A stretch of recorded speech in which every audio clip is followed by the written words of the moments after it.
Bismillahirrahmanirrahim.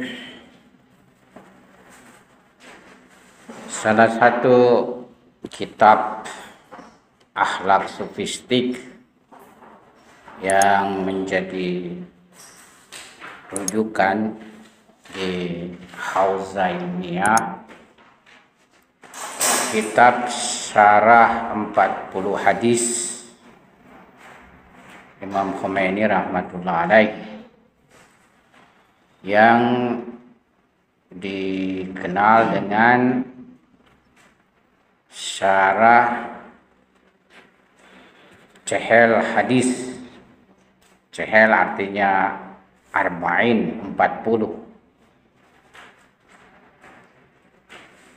Kita akan juga dalam kelanjutan pembahasan kita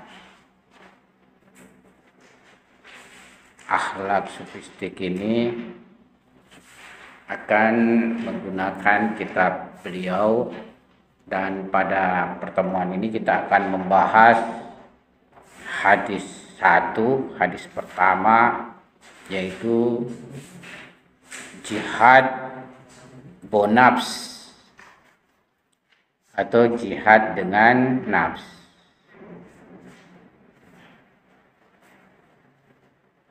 Nah, beliau di dalam meriwayatkan hadis ini, ya, terdapat sanadnya panjang lebar yang kita tidak akan istilahnya mengambil dan membacanya. Kita langsung saja. An Abi Abdillah alaihi salam anna nabiyya sallallahu alaihi wa alihi ba'atha sirriyah falamma raja'u qala marhaban biqaumin qadaw al-jihad al-asgar wa baqa alaihim al-jihadul akbar. Qadaw al-jihad al-asgar wa baqa alaihim al-jihadul akbar. Faqila ya Rasulullah, mal jihadul akbar? Qala jihadun nafs.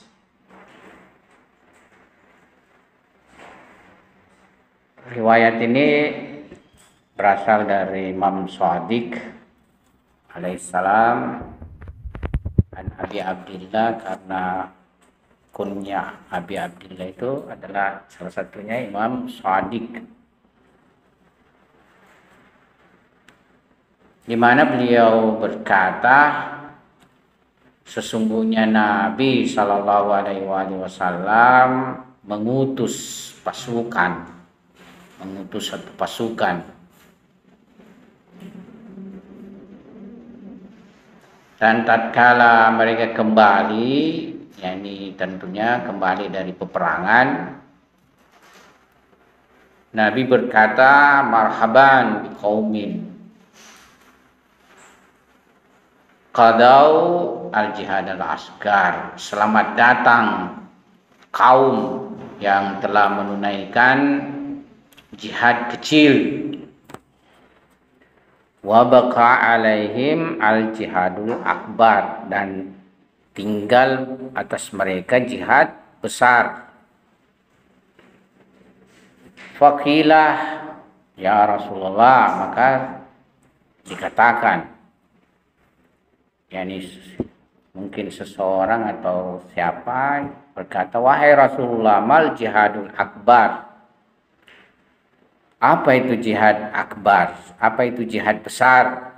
Karena kita ini sudah kembali dari peperangan, tapi dikatakan menunaikan jihad kecil dan masih tinggal jihad besar.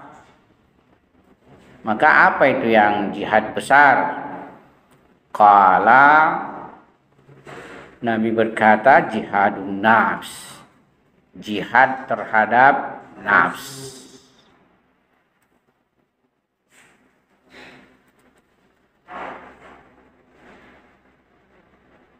Nah, di sini ada penjelasan bahwasanya kalau dia sirriyah itu biasanya terdiri dari 400 pasukan.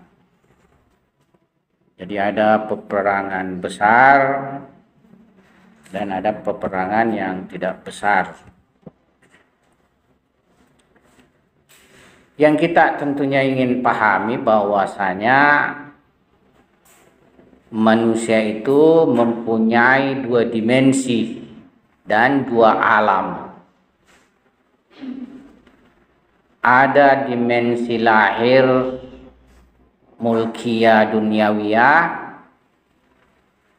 dimensi lahir alam materi dan dunia, yang tidak lain badan manusia. Dan ada juga dimensi batin gaibiyah malakutiyah, dimensi batin non materi yang malakutiyah, yang ia adalah alam lain. Dan nafs manusia yang berasal dari alam gaib serta malakut itu mempunyai makam-makam dan derajat-derajat yang secara umum, yang secara universal kadang dibagi atas 7 bagian. Nanti kita lihat yang mana itu 7 bagian. Dan kadang juga dibagi 4 bagian, serta kadang dibagi 3 bagian dan kadang 2 bagian. Nah, yang mana pembagian 7 bagian ini? Kita akan melihat 7 bagian tersebut.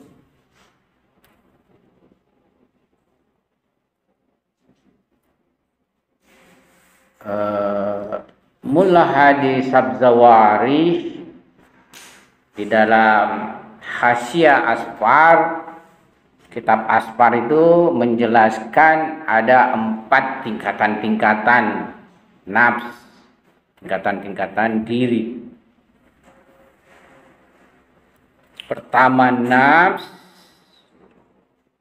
kedua qalb, ketiga akal, keempat ruh, 5 sir, 6 khafi, dan 7 akhfa.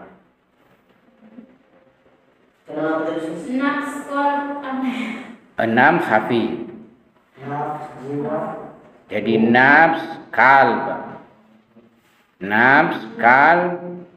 akal, ruh, sir, khafi, akhfa. Itu 7. Ini semua sebenarnya punya penjelasan.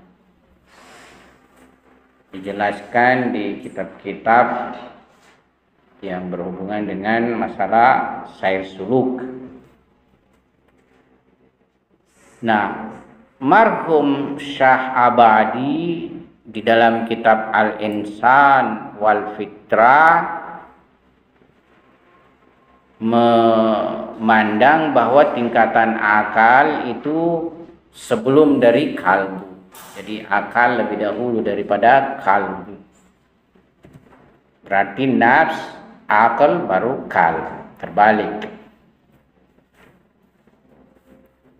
Tapi Mullah Sadra sendiri di dalam menggambarkan 7 tingkatan itu, dia malah memulai yakni tabiat. Jadi memulai dengan taba, baru nafs, baru qalb, baru aql, baru ruh, baru sir, baru khafi. Jadi dia tidak ada akhfa'nya. Sebagai tempat akhfa yang hilang, beliau menambahkan taba. Nah, ini tentu yang bentuknya pembahagian 7 itu. Kemudian ada yang membaginya 4. Nah, ini di dalam pembagian 4 ini, sebagaimana di dalam filsafat, akal manusia itu terdiri dari 4 tahapan, 4 derajat. Ada disebut dengan akal hayulani atau akal potensi, ada yang disebut dengan akal bil malakah, kemudian akal bil fi'li, dan akal bil mustafad. Menurut filosof, akal para anbiya itu akal bil mustafad. Ini dikutip dari kitab Syawahidur Rububiyah. Nah, kemudian ada juga satu bentuk pembagian dari Mulasadra, bahwasanya nafs manusia itu dia bagi 2 dulu. Terdiri dari sir dan alan, yakni rahasia dan jelas, lahir, ya, sir batin, dan alan yakni lahir. Dan masing-masing dari 2 ini lagi ada zahirnya dan batinnya. Jadi sir juga mempunyai zahir batin, alan juga mempunyai zahir dan batin. Jadi juga terdiri dari 4. Nah, kemudian selain tadi 4 ada pembagian 3 lagi.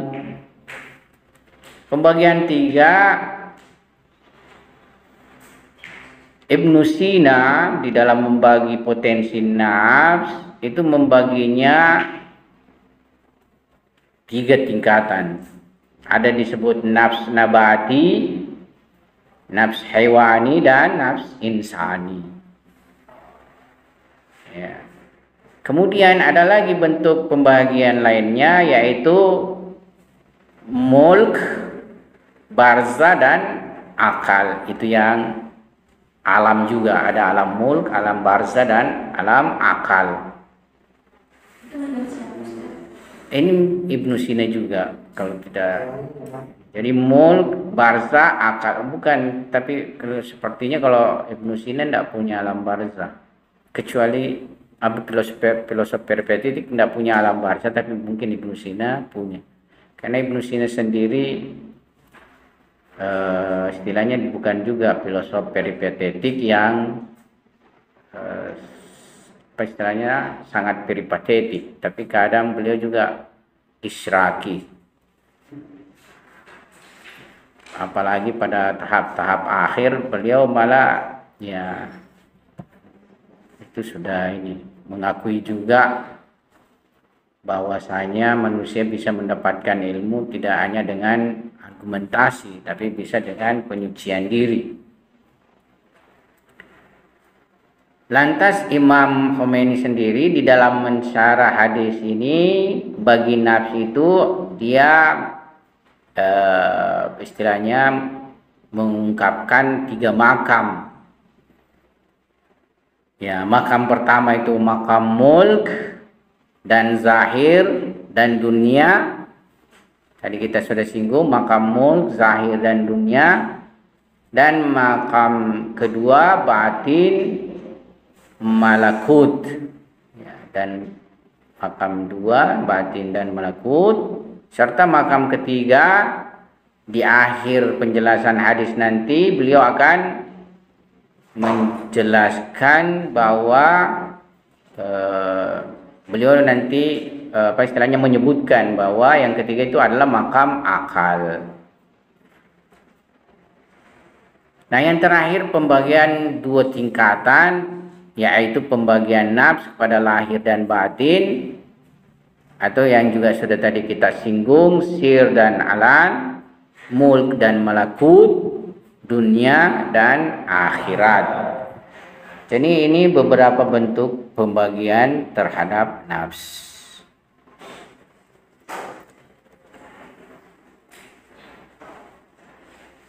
Nah, setiap dari makam dan derajat derajat nafs itu terdapat bala tentara, ya, terdapat bala tentara rahmani dan aklani, yang mana bala tentara rahmani dan aklani ini akan menarik nafs pada malakut tinggi, kepada alam malakut yang transenden, serta mengajak kepada kebahagiaan. Nah, juga terdapat bala tentara syaitani dan jahlani. Jadi rahmani berhadapan dengan syaitani, aklani berhadapan dengan jahlani. Di mana bala tentara syaitani dan jahlani ini akan tentunya menarik manusia kepada malakut sufla, malakut yang rendah, serta mengajak kepada kemalangan. Dan senantiasa di antara dua bala tentara ini terjadi peperangan, terjadi pertentangan. Sementara medan peperangannya adalah diri manusia. Jadi kita ini medan peperangan antara rahmani aklani dengan syaitani jahlani. Apabila tentara rahmani yang menang, ya manusia akan menjadi ahli saadat, ahli kebahagiaan, ya, dan rahmat, serta dia dalam suluknya akan menuju kepada alam tinggi. Dan ia akan dikumpulkan nanti bersama dengan para anbiya, para aulia, dan para orang-orang saleh. Tapi apabila tentara syaitani, laskar jahil yang menang, ya nanti manusia akan menjadi ahli derita dan mendapatkan gadab, mendapatkan murka Tuhan, tidak mendapatkan rahmat Tuhan. Nah, sebelum saya lanjut ini, jadi Tuhan itu punya sifat rahmat, Tuhan mempunyai nama dan sifat rahmat, tapi Tuhan juga itu mempunyai nama dan sifat gadab. Tentu kalau kita mengikuti ya aklani, kita mengikuti akal yang menarik kita ke alam transenden, kita akan nanti mendapatkan nama dan sifat rahmat Tuhan. Tapi sebaliknya, kalau kita mengikuti ajakan bala tentara syaitani dan jahlani, ya kita akan masuk ya dalam wilayahnya nama dan sifat gadab, dimurkai Tuhan. Jadi ada yang dikasihi nanti dan ada yang dimurkai. Tidak benar bahwasanya kalau kita istilahnya memandang irfan itu manusia sama saja, tidak. Manusia nanti ada yang dirahmati, dikasihi, dan ada yang dimurkai oleh Tuhan. Jadi tidak sama. Salah perspektif itu bahwa kalau kita istilahnya memahami sufistik, maka kita tidak lagi perlu konsisten terhadap nilai-nilai. Ya, itu tasawuf salah itu. Tasawuf yang benar itu justru semakin kita memahami irfan dan sufistik, justru semakin kita menjauhi permasalahan-permasalahan yang merugikan nafs manusia, yaitu dunia. yaitu syahwat, yaitu maksiat, yaitu dosa, ya, yaitu meninggalkan kewajiban-kewajiban agama, yaitu melanggar larangan-larangan ilahi. Justru itu yang benar, pemahaman irfan dan sufistik. Bukan pemahaman kalau kita misalnya masuk pada wilayah sufistik, kita bisa macam-macam, serba permisif, serba boleh. Nah, ada terbangun persepsi irfan dan sufistik di kota-kota besar, bahkan juga mungkin di kampung-kampung, ya, bahwa kalau kita bersair suluk masuk dalam tarekat itu, karena tarekat itu adalah inti, sementara syariat itu cuma lahir, ya kita bisa menggampangkan masalah syariat, menggampangkan masalah yang lahir ini. Ya, ini adalah ajaran yang sama sekali salah.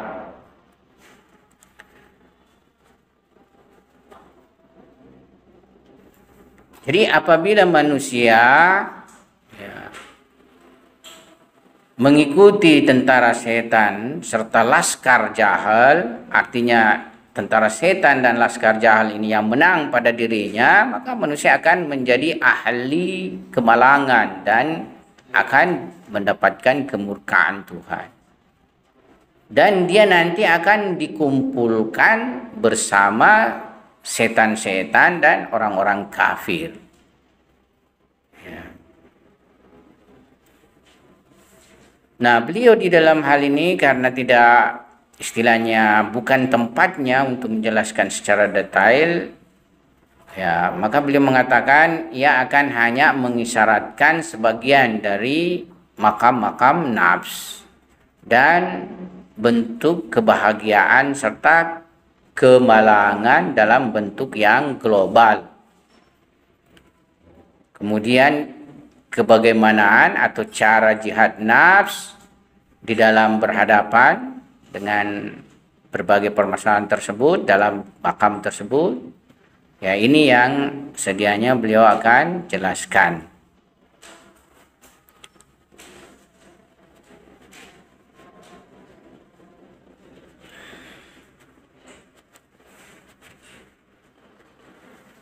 Nah, makam pertama yang terdiri dari beberapa pasal, nanti ini akan dibahas tentunya per pasal. Pertama yaitu pasal mengisyaratkan tentang makam awal nafs. Ya. Bahwasanya makam awal nafs dan merupakan manzil paling bawahnya. Manzil itu artinya kedudukan, juga bisa juga dimaknai kedudukan atau tempat paling bawahnya, itu adalah manzil mulk. Manzil mulk itu maksudnya alam dunia ini, alam materi ini. Jadi alam zahir ini, alam dunia ini, itu yang disebut dengan manzil mulk. Yang mana, ya, terdapat pancaran cahaya gaibiyah padanya, ya, di dalam badan yang terasakan ini, terindra ini. Dan inilah badan yang lahiriah, di mana memberikan suatu bentuk kehidupan yang, apa istilahnya, horizontal, jadi tidak vertikal, tidak menaik. Ya. Dan di sini terdapat bala tentara bagi badan ini. Nah, dan medan peperangannya juga pada badan ini. Potensi-potensi lahirnya merupakan bala tentaranya, yang disebut dengan akalim sab'ah mulkiyah. Akalim sab'ah mulkiyah. Akalim itu iklim, okunum, maksudnya bentuk, ya. Sab'ah kan 7, mulkiyah alam materi ini, alam lahir ini atau dunia. Nah, yang 7 itu yakni apa? Bala tentara badan ini. Pertama, pendengaran. Kedua, penglihatan. Ketiga, lisan. Jadi telinga, mata, lisan, lidah, perut, faraj. Faraj, tahu mungkin semua apa itu artinya faraj. Faraj yakni alat biologis, tangan, dan kaki. Jadi ini 7 ini. Telinga, pendengaran, casm, yakni mata, penglihatan, lidah, untuk pengecapan atau pengucapan, perut, tempatnya makanan, kemudian faraj, alat biologis, kemudian tangan, serta kaki. Dan semua potensi ini itu tersebar dalam apa istilahnya, kerajaan ini, Medan ini. Dan semuanya merupakan alat yang digunakan nafs, ya. Jadi semuanya ini alat yang digunakan oleh nafs kita, ya. Dan semuanya juga berada pada makam wahem, ya. Sebab wahem itu tidak lain merupakan penguasa dari potensi lahir dan batinnya nafs, ya. Karena itu apabila wahem yang berkuasa dan memerintah pada mereka, ya, maka ia akan terpengaruh, ya, dengannya, serta juga setan, ya, akan mempengaruhi dan menjadikan potensi ini menjadi tentaranya setan, serta setanlah yang akan berkuasa pada wilayah ini. Ya, jadi ketika wahem menguasai kita, maka setan akan berperan di sini dan menjadikan potensi-potensi kita itu menjadi bala tentaranya. Serta dialah yang akan memerintah dan mengatur dari 7 tadi ini, potensi atau kekuatan yang ada pada manusia. Sementara bala tentara Rahman dan tentara akal ini justru dia akan terkalahkan, ya, dia akan terkalahkan. Nah, dengan demikian maka manusia akan terbawa tentunya kepada keterikatan alam materi serta dunia, dan manusia akan dibawa berhijrah pada wilayah khusus setan. Jadi wahem ini apa istilahnya, ya? Dia bergantung siapa yang akan mengontrolnya. Kalau menurut pandangan imam di sini, wahem ini bergantung siapa yang akan mengontrolnya. Nah, oleh karena itu beliau melanjutkan, apabila wahem dibawa ke pengaturan akal dan syariat, ya, jadi yang berpengaruh pada wahem itu adalah akal dan syariat, maka gerak dan diam mereka, ya, mereka itu yakni yang 7 tadi itu, yang potensi dan kekuatan lahir manusia itu, nah, itu nanti akan berada di bawah, ya, kekuasaan akal dan syariat, serta mereka akan dibawa kepada wilayah rahmani dan aklani. Dalam hal ini syaitan serta bala tentaranya yang akan terkalahkan, ya. Jadi waham ini siapa saja yang menguasainya, maka itu yang akan mengarahkannya dan mengontrolnya. Jika waham ini dikuasai oleh ya tadi yaitu apa tadi, syaitani dengan jahlani, ya maka dia yang akan menguasai potensi dan kekuatan yang ada pada fisik atau badan kita yang 7 itu, dan akan menarik semuanya itu kepada wilayahnya, ya. Tapi kalau waham ini dikuasai oleh aklani dan syariat, dalam hal ini beliau tambahkan syariat. Kalau tadi kan apalagi rahmani dan aklani, ya dikuasai oleh rahmani dan aklani dan syariat, maka 7 kekuatan potensi manusia itu akan dibawa kepada wilayahnya dan dikontrol olehnya. Gerak diamnya semuanya akan dikontrol, ya.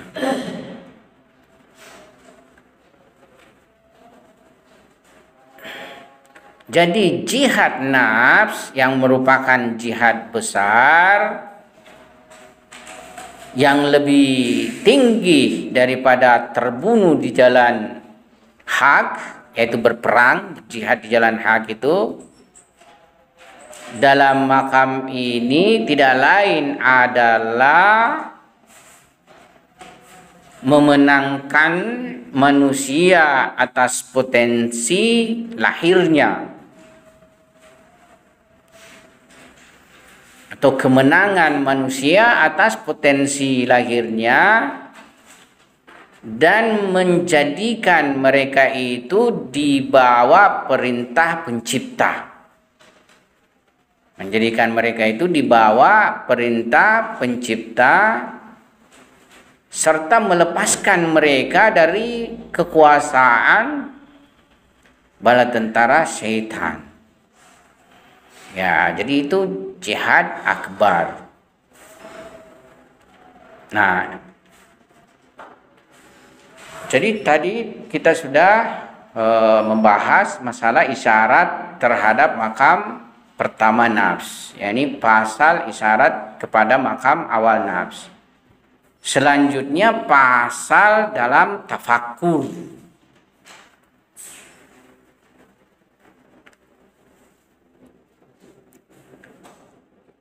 Syarat pertama di dalam mujahadah dengan nafs serta bergerak ke arah Tuhan, yakni gerak menuju pada Tuhan, syarat pertamanya itu adalah tafakkur.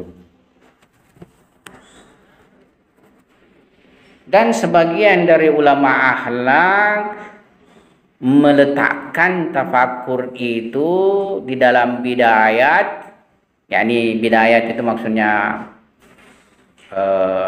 apa istilahnya, awal-awal, pertama-pertama yang mesti dilakukan, tapi menempatkannya pada tingkatan kelima. Ya, kalau beliau menempatkannya pada tempat pertama, tapi sebagian ulama menempatkan tafakkur itu pada martaba atau tingkatan yang kelima. Dan menurut beliau ini juga adalah benar. Tafakkur dalam makam ini adalah bahwasanya manusia minimal di dalam setiap hari, ya, yaitu setiap malam dan hari, apa istilahnya, dia berpikir meskipun sedikit, jadi bertafakkur kendati pun sedikit. Ia bertafakkur tentang apakah maulanya, apakah pemimpinnya yang membawanya ke dunia ini serta menyediakan seluruh sebab-sebab kemudahan baginya, yang memberikan dia badan yang selamat, memberikan dia potensi yang baik, dan setiap dari potensi-potensi ini semua mempunyai manfaat, di mana akal akan heran dalam melihat berbagai istilahnya manfaat serta kinerja daripada alat-alat semua ini, ya. Demikian pula dengan semua rahmat, nikmat, kenikmatan yang datang dari Tuhan, dan juga dari satu sisi Tuhan mengutus para anbiya-Nya serta menurunkan kitab-kitab suci-Nya yang memberi hidayah pada mereka serta mengajaknya kepada alam keselamatan. Ya, tentu kita bertanya, apa tugas kita terhadap Maula, ya, yang pemilik seluruh kerajaan ini, maksudnya seluruh alam semesta ini. Apakah semua pemberian ini hanya untuk kehidupan hewani kita saja, untuk terkelolanya kehidupan hewani kita itu dalam bentuk syahwat, ya, di mana dalam hal ini kita sama saja dengan hewan-hewan lain, atau ada maksud lain daripada itu? Ya. Apakah para nabi mulia, para aulia yang agung, serta para hukama besar dan para ulama setiap bangsa ini yang mengajak masyarakat kepada undang-undang akal dan syariat, serta mengajak mereka untuk jauh daripada syahwat hewani, ya, serta jauh daripada kehidupan dunia yang fana ini, serta memusuhi mereka,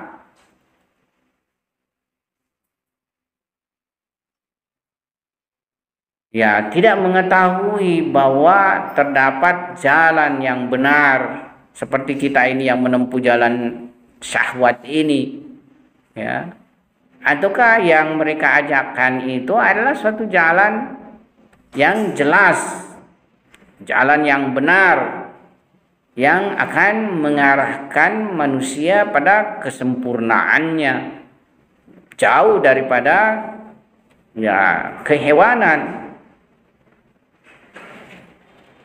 Nah, ini kita diajak bertafakur. Jika manusia akil dan berpikir sejenak, maka dia akan memahami bahwa maksud dari berbagai karunia yang diberikan kepada manusia ini adalah sesuatu yang lain. Dan yang dimaksud di situ adalah ciptaan alam yang lebih tinggi. Ya, yakni manusia mau dibawa kepada alam yang lebih tinggi. Ya, bukan kehidupan hewani ini yang dimaksudkan secara zat. Jadi tujuan hidup manusia bukan seperti kehidupan hewani saja. Tapi tujuan kehidupan manusia itu untuk dibawa kepada alam yang lebih tinggi. Kalau alam Tabatabai, saya pernah baca ungkapan beliau bahwa pada dasarnya yang paling penting tugas manusia itu tiada lain adalah menyempurnakan dirinya. Jadi tidak ada tugas manusia yang lebih penting melainkan adalah, ya, menyempurnakan dirinya.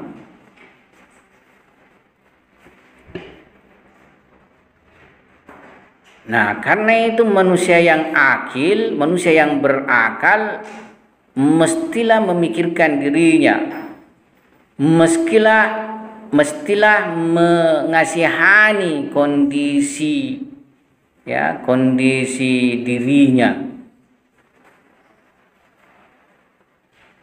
serta ia berbicara pada dirinya, ya, wahai nafs yang malang, wahai jiwa yang malang, yang bertahun-tahun sudah menggunakan usianya di dalam mengikuti syahwat dan hawa nafsunya, dan tidak ada bagiannya kecuali adalah kerugian, adalah lebih baik, ya, kau sedikit mengasihi dirimu, mengasihi kondisi dirimu, dan kamu malu dari penguasa alam ini, dan ya kamu menginjakkan atau melangkahkan sedikit kakimu di jalan maksud asli. Ya, ini saya ingat, saya punya buku Selangkah Menuju Tuhan.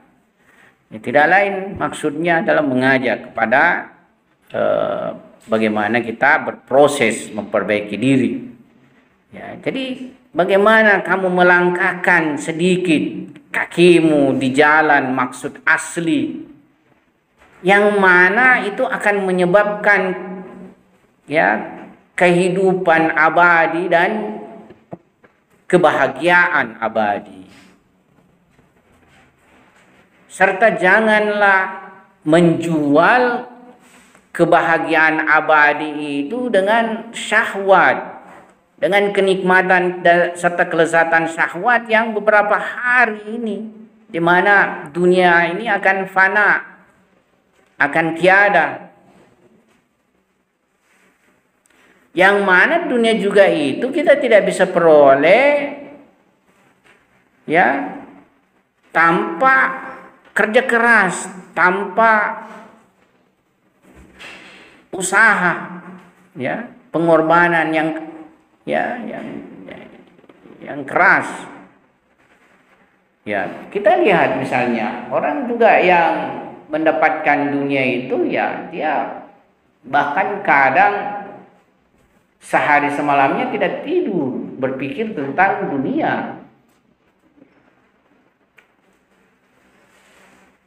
Yang berpikir tentang perdagangan, ya, tidak tidur berpikir bagaimana mengelola modalnya supaya semakin bertambah banyak. Yang juga mendapatkan kekuasaan seperti itu, ya, bahkan terkadang banyak lawannya, banyak orang membencinya, banyak orang memusuhinya. Ya.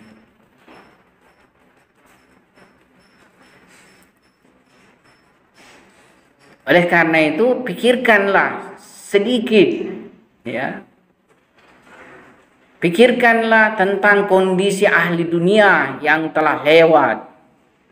Bagaimana kita menyaksikan juga mereka. Ya, ada fenomena seperti misalnya artis terkenal sekali. Jadi dia memperoleh kekayaan melimpah, dia memperoleh kemasyhuran. Tapi di akhir kehidupannya ia mengungkapkan bahwa apa yang dia peroleh semua itu tidak membahagiakannya. Artinya dia tidak menemukan kebahagiaan. Dan kadang justru karena derita mereka menggunakan obat penenang, ya. Dan ada beberapa di antara mereka itu mati karena kelebihan makan obat penenang. Tidak bisa tidur, tidak bisa nyaman dia rasa. Beda kita ini yang biasa-biasa saja. Meskipun lantai kita dapat, tidur nyenyak juga. Dan bahaya justru kalau kita dapat spring bed empuk sekali, misalnya yang empuk sekali, kemudian halus, tambah lagi ruang ber-AC, bisa-bisa kita tidak bangun salat subuh. Saking nikmatnya tidur. Ya.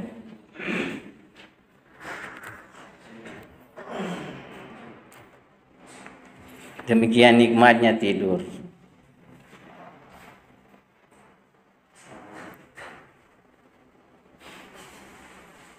Nah, ini filenya lagi tidak bagusnya kalau kita gunakan begini. Sedikit tersentuh hilang bahan kita ada di sini.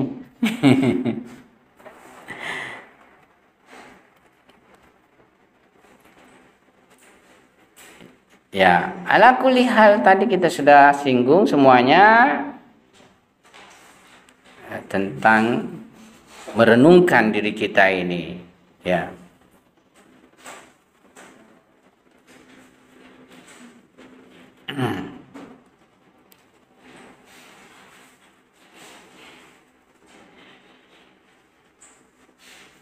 Ya. Jadi beliau mengatakan perhatikanlah kerja-kerja keras mereka dan derita yang mereka rasakan di dalam berhadapan dengan kemudahan, ya, dibanding dengan kesulitan atau derita yang mereka rasakan, itu sebenarnya lebih besar ketimbang daripada kemudahan yang mereka rasakan. Ada orang kerja keras mengumpulkan harta, banyak hartanya, tiba-tiba sakit juga, ya, dipakai lagi mengongkosi kesehatan, ya. Belum kalau dikena penyakit tidak bisa makan enak seperti diabetes, penyakit gula, makan makanan enak tidak boleh dimakan karena mengandung manis, gula, harus dikontrol, ya. Atau penyakit-penyakit kolesterol, penyakit-penyakit yang lain lagi, ya. Masa kolesterol, masih muda begitu kena kolesterol. Pas ini pas dari pramuka dan rumahnya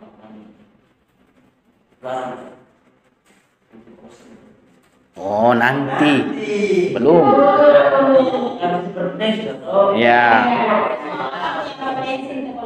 Jadi semuanya itu berpotensi kolesterol, cuma ada potensinya sudah dekat-dekat, ada masih jauh-jauh, ya. Kita semua berpotensi menjadi profesor misalnya, tapi ada yang potensinya jauh, ada potensinya sudah dekat, nah, seperti itu. Ya, sudah dekat.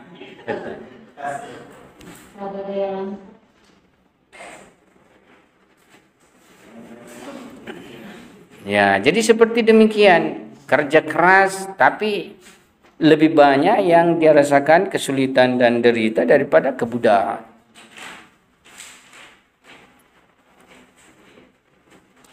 Nah, kemudian manusia ada juga yang dalam bentuk, ya,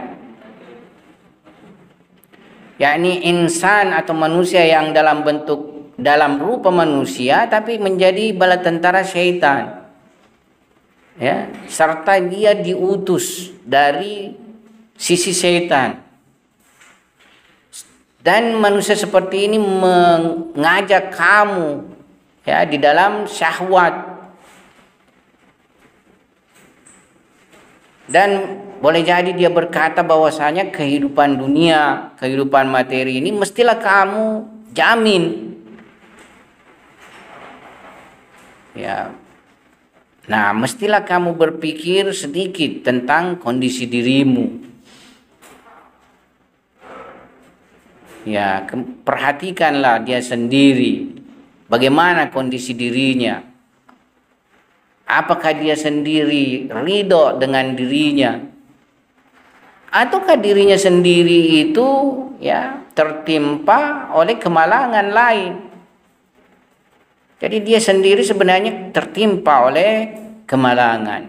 Maksudnya manusia yang mengajak kalian kepada kecintaan dunia ini, mengajak kalian kepada berbagai perkara kehidupan dunia ini. Apakah dia sendiri ridho terhadap kondisi dirinya, atau dirinya sendiri ini sebenarnya, ya, mengalami nasib kemalangan, mengalami nasib derita.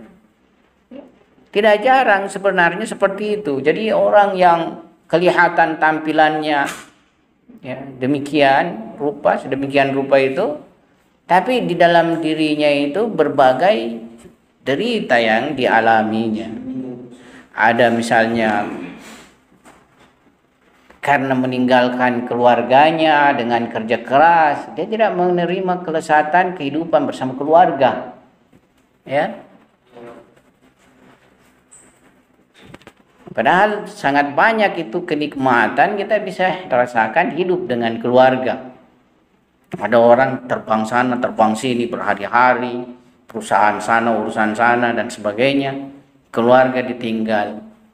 Masih untung kalau tidak tercipta keluarga berantakan, anak-anak jadi bandel, jadi nakal, jadi pecandu, jadi peminum, ya istri juga misalnya macam-macam, kan parah kehidupan kalau seperti itu, penderitaan besar itu. Ya. Lebih enak kita bekerja tapi tetap bersama keluarga. Ya, meskipun tidak banyak. Makanya di dalam akhlak ya kita diajak justru hidup qanaah. Kalau orang bersair suluk, cari untuk kehidupan itu secukupnya. Jangan lebih dari secukupnya sehingga membuat kita terjebak kesibukan yang banyak. Seperti itu.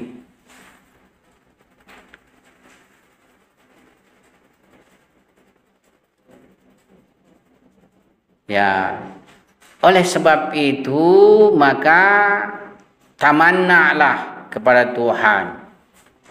Ya, ungkapkanlah kelemahan pada Tuhan. Ya, berkeluh kesahlah pada Tuhan supaya Dia mengenalkan kamu tugasmu yang mana yang harus kita lakukan.